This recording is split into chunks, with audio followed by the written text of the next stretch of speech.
My dear students, now we will see about the pollination mechanism in some other plants. Last class we have seen liver mechanism of pollination in salvia.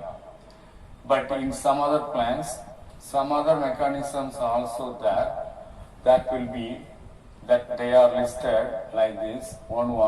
First one, tap mechanism. It is seen in Aristolochia. Second one, pitfall mechanism. It is found in Arum. Third one, clip or translator mechanism. It is carried out in the Asclepiadaceae. Calotropis is one of the member belongs to Asclepiadaceae. In Calotropis, the clip or translator mechanism is taking place. Fourth one, piston mechanism in Papilionaceae and to which Fabaceae belongs. In the Fabaceae, particular member Pisum. Pisum shows piston mechanism of pollination. The next one is liver mechanism, already we have seen in the case of salvia. There are some benefits out of pollination that we will see.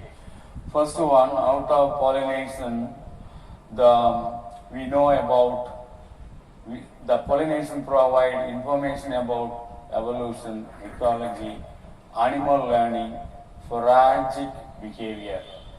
We know the animal behavior, we know about the animals, we learn about animals which are visiting the flowers for pollination.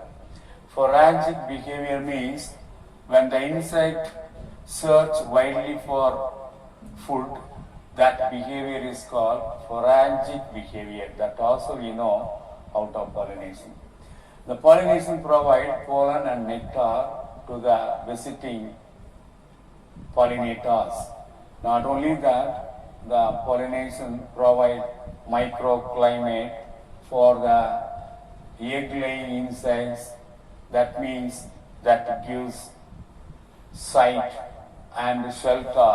The flower of the insect pollination gives sight and shelter for egg-laying insects. Then pollination leads to fertilization. Only after completing the pollination, fertilization takes place. Pollination and fertilization are very important event taking place in the sexual reproduction of the plants. Only after completing pollination and fertilization, the new individual will be produced, embryo will be produced, from that new individual will be produced. So that pollination is very important. Right, now you will see the pollination in Yucca. In Yucca, there is a peculiar kind of pollination is taking place by a type of moth that is called Tageticula eucacella.